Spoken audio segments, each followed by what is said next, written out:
Welcome to you friends, step 4 special. Today in this video we will discuss Unit 4 Networking for Inclusive Education. Unit 4.1 Developing Partnership with Family कि किस प्रकार से जो partnership है family की एक inclusive education में और एक स्पेशल बच्चे के लिए हेल्पफुल हो सकती है। आइए जानते हैं। फ्रेंड्स, इस वीडियो के बाद आप अपना कमेंट रिव्यू ज़रूर दें ताकि और भी इफ़ेक्टिव वीडियो बना सके। Thank you.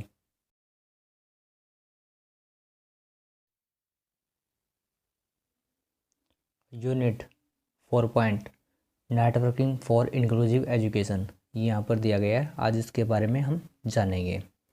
Unit 4.1 developing partnership with family. समावेशी शिक्षा में टीचर, छात्र, अभिभावक के साथ साथ विद्यालय के अन्य सदस्य भी अधिगम समुदाय के सदस्य माने जाते हैं। अब यहाँ पर बताया गया है कि जो टीचर है और स्टूडेंट है और अभिभावक है, इसके साथ साथ जो स्कूल के अदर्स मेंबर्स होते हैं उनको भी जो लर्निंग कम्युनिटी है उसके मेंबर्स माने जाते हैं। यहाँ पर बताया गया है ऐसा माना जाता है कि शिक्षण अधिगम प्रक्रिया में परिवार की सहभागिता जितनी अधिक होगी, बच्चे की शैक्षिक उपलब्धि भी अधिक होगी। अब यहाँ पर बताया गया कि जो पेरेंट्स का जो कंट्रीब्यूशन है, जो सहयोग है, जितना अधिक होगा, बच्चे की जो अधिगम क्षमता है वो उतनी ही अधिक होगी। यानी कि प्रभावी ढंग से फैमिली का इन्वॉल्वमेंट छात्रों की लर्निंग आउटकम की प्रक्रिया में शामिल होते हैं तो उनका विद्यालय के प्रति पॉजिटिव एटीट्यूड डेवलप होगा।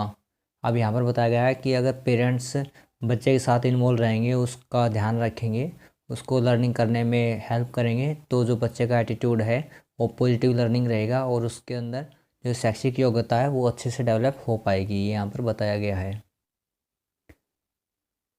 इसके साथ साथ ही बच्चे का अटेंशन, होमवर्क और एजुकेशनल अचीवमेंट में भी सुधार होगा। अब यहाँ पर बताया गया कि जो बच्चे का अटेंशन है होमवर्क के प्रति और जो एजुकेशनल अचीवमेंट्स हैं उनमें और भी वो ध्यान से काम करेगा।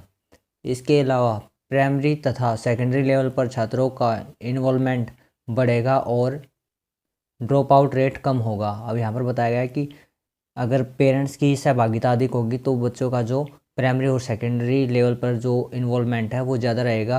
जो ड्रॉप आउट है, मतलब जो बच्चे स्कूल छोड़ जाते हैं, वो वाला रेशियो कम हो जाएगा। यहाँ पर बताया गया है। आगे दिया गया, अगर विद्यालय व परिवार के बीच एक अच्छी साझेदारी है तो इसका फ़ायदा छात्र को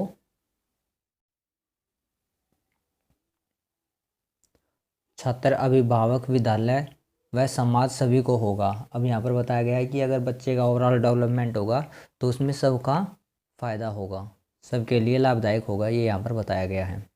आगे दिया गया है इसमें साथ साथ शिक्षा में फैमिली के साथ पार्टनरशिप डेवलपमेंट करने के लिए विद्यालय को समय समय पर पीटीएम के साथ साथ विद्यालय में होने वाली कल्चरल और एकेडमिक एक्टिविटी के दौरान पेरेंट्स को इनवाइट करना चाहिए। अब यहाँ पर बताया गया कि जो पेरेंट्स की सहभागिता बढ़ाने के लिए, इन्वॉल्वमेंट बढ़ाने के लिए जो स्कूल है उसको अदर एक्टिविटीज़ जो हो रही हैं उनमें पेरेंट्स को इनवाइट करना चाहिए। ये यहाँ पर बताया गया है। बच्चे के परफॉर्मेंस को जानने के लिए ओपन हाउस के दौरान बच्चे के बारे में डिस्कस करना चाहिए। अब यहाँ पर बताया गया कि जो एक बच्चे के परफॉर्मेंस के बारे में जो पेरेंट्स को जानकारी दी जाती है उसमें ओपन हाउस का मतलब होता है जैसे कि कुछ बाउंडेशन होती है टाइम की, 10 मिनट 15 मिनट, वो ना होकर एक पूरा मतलब डिस्कस के लिए टाइम अवेलेबल रहे, उसके बारे में बात कही गई है यहाँ पर। आगे दिया गया है इसमें, और उनसे बच्चे के learning habits, family environment, like and dislike व स्टूडेंट के बारे में बातचीत करनी चाहिए। अब यहाँ पर अगर ओपन हाउस होंगे तो बच्चे के बारे में लाइक, डिसलाइक, हॉबीज़ और फैमिली इन्वायरमेंट की परिवार में कैसी स्थिति है, कौन कितना सहयोग कर पाता है, ये सब हम जानकारी एकत्रित कर पाएंगे और बच्चे के लिए एकेडमी में हेल्प दे पाएंगे। लेकिन सबसे महत्वपूर्ण है कि शिक्षकों को इस प्रकार से परीक्षण दिया जाए कि वे टीचिंग लर्निंग प्रोसेस में फैमिली की सहभागिता सुनिश्चित कर सकें। विद्यालय और परिवार के बीच एक अच्छी साझेदारी के निम्न फायदे होते हैं। अब यहाँ पर बताया गया है कि इससे पहले शिक्षकों को, जो टीचर्स हैं, उनको अच्छा सा ट्रेनिंग प्रोग्राम्स ऑर्गेनाइज करना चाहिए ताकि वो फैमिली की सहभागिता को सुनिश्चित करने में कामयाब हो सके। फर्स्ट दिया गया है यहाँ पर बेनिफिट्स फॉर पेरेंट्स। अभिभावक को इस बात की जानकारी होगी कि विद्यालय किस तरह से कार्य कर रहा है और क्या क्या शैक्षिक लक्ष्य निर्धारित किए गए हैं। अब यहाँ पर पेरेंट्स को जानकारी होगी कि बच्चे के लिए किस प्रकार से स्कूल में पढ़ाई हो रही है और किस प्रकार के शैक्षिक लक्ष्य बच्चे के लिए बनाए गए हैं, किस प्रकार की जो प्लानिंग की गई है उसके एकेडमिक गोल को अचीव कराने के लिए, ये सब का पता हो रहेगा पेरेंट्स को। सेकंड पॉइंट दिया गया है माता पिता को यह जानकारी होगी कि कैसे बच्चे को लर्निंग में सपोर्ट किया जाए। अब यहाँ पर बच्चे को किस प्रकार से लर्निंग घर पे जो उसका होमवर्क कराने में हेल्प की जाती है वो किस प्रकार से कराई जाएगी, इस चीज़ की नॉलेज हो जाएगी पेरेंट्स को। थर्ड पॉइंट दिया गया है शिक्षण अधिगम प्रक्रिया में बच्चे के सामने क्या क्या बैरियर्स का काम कर रहे हैं और उन्हें कैसे दूर किया जाए। इस बारे में पेरेंट्स को जानकारी हो जाएगी कि जो बच्चा पढ़ाई कर रहा है उसके सामने किस प्रकार की समस्याएं आ रही है और उनको कैसे दूर करना है, इन सब की जानकारी पेरेंट्स को हो जाएगी। तो बच्चे की जो टीचिंग लर्निंग है उसके अंदर उसकी जो लर्निंग प्रोसेस है उसमें बच्चे की हेल्प कर पाएंगे पेरेंट्स, ये यहाँ पर बताया गया है। ये वीडियो आपके लिए किसी प्रकार से एजुकेशन में हेल्पफुल और सहयोगी रही हैं तो please like and subscribe and share with your friends. Thank you.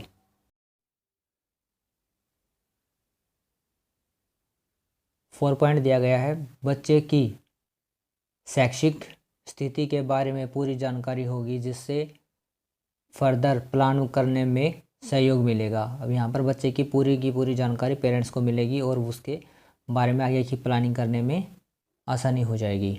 अब सेकंड पॉइंट दिया गया है यहाँ पर बेनिफिट्स फॉर स्कूल स्टाफ। इसमें स्कूल के स्टाफ को क्या बेनिफिट मिलेगा पेरेंट्स की अगर इन्वॉल्वमेंट हो जाएगी तो, उसके बारे में जानते हैं। फर्स्ट पॉइंट दिया गया पेरेंट्स से बच्चे के बारे में इंफॉर्मेशन कलेक्ट करके एजुकेशनल प्लान में उसको यूज़ कर सकता है। अब यहाँ पर बताया है कि जो टीचर है वो पेरेंट्स से इंफॉर्मेशन कलेक्ट करके बच्चे के बारे में उसको एजुकेशन जो प्लान बनाया जा रहा है उसके अंदर अप्लाई कर सकता है कि बच्चा पढ़ाई में क्यों अच्छा नहीं कर रहा है या फिर उसका मन क्यों नहीं लग रहा है या फिर वो होमवर्क क्यों नहीं कर पा रहा है, इन सब बातों का टीचर को पता होगा। सेकंड दिया गया यहाँ पर टीचिंग इफ़ेक्टिवनेस बढ़ती है। थर्ड दिया गया यहाँ पर बच्चे को उनके नीड और इंटरेस्ट के अकॉर्डिंग लर्निंग मेथड्स के चुनाव में सहायता मिलती है। फोर्थ दिया गया शिक्षक को परिवार के कल्चर और परिवार के विचारों को समझने में सहायता मिलती है। इससे जो टीचर है उसको पता लगता है जो परिवार का कैसा इन्वायरमेंट है और वो सब बच्चे के बारे में कैसे भविष्य की कामना करते हैं, ये सब टीचर को पता लग जाएगा। यहाँ पर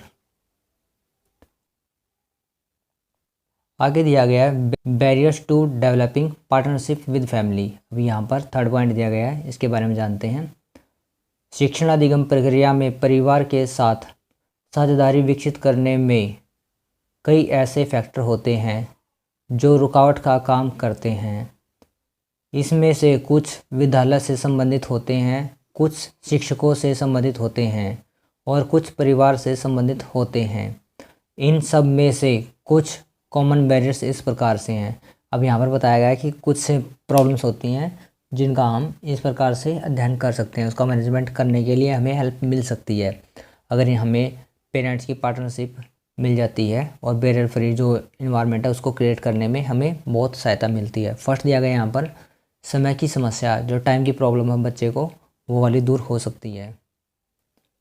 सेकंड पॉइंट दिया गया पेरेंट्स की एबिलिटी के बारे में शिक्षक की गलत धारणा। अब यहाँ पर बताया जाता है कि जो कई बार बच्चे शिकायतें करते हैं कि पेरेंट्स से मम्मी पापा के पास टाइम नहीं होता या फिर वो हमारे लिए सामान नहीं लेके आते या फिर जो भी मटेरियल्स उनको चाहिए होता है वो सब अवेलेबल नहीं हो पाता। ये यहाँ पर छात्रों की शिकायत होती है। लेकिन उसके बारे में जब पेरेंट्स से मीटिंग होगी तो शिक्षक को इसके बारे में पता लग जाएगा कि कहाँ पर मिसअंडरस्टैंडिंग हुई है। Lack of understanding of parents communication style, ये दिया गया यहाँ पर। फोर्थ दिया गया है टाइप ऑफ फैमिली, परिवार के बारे में पता लग जाएगा कि किस प्रकार का परिवार है, जॉइंट है, सिंगल पेरेंट फैमिली है, या फिर पता लग जाएगा यहाँ पर पूरे परिवार के बारे में। Lack of coordination between teacher and family, यहाँ पर 5 पॉइंट दिया गया है। 6 पॉइंट दिया गया है संसाधनों की उपलब्धता, कि जो मटेरियल्स है वो बच्चे के लिए अवेलेबल हो पाए, उस चीज़ की भी जानकारी मिल पाएगी। आगे दिया गया है इन सब के अलावा कुछ मिथ्या होते हैं जिनकी वजह से शिक्षक और बच्चे के परिवार के बीच साझेदारी विकसित नहीं हो पाती है। इसलिए यह आवश्यक है कि सामान्य अंतराल पर अभिभावक के साथ संप्रेषण किया जाए और उन्हें बच्चे के शिक्षण से संबंधित सभी पहलुओं से अवगत कराया जाए।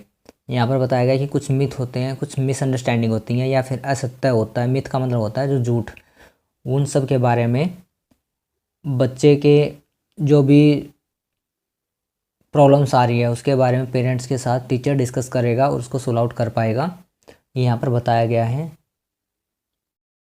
दोस्तों, इस लॉकडाउन के समय में आप अपने फ्रेंड्स को भी ये वीडियो शेयर करके उनकी हेल्प कर सकते हो, ताकि वो भी शिक्षा के क्षेत्र में आपका सहयोग कर सके। धन्यवाद।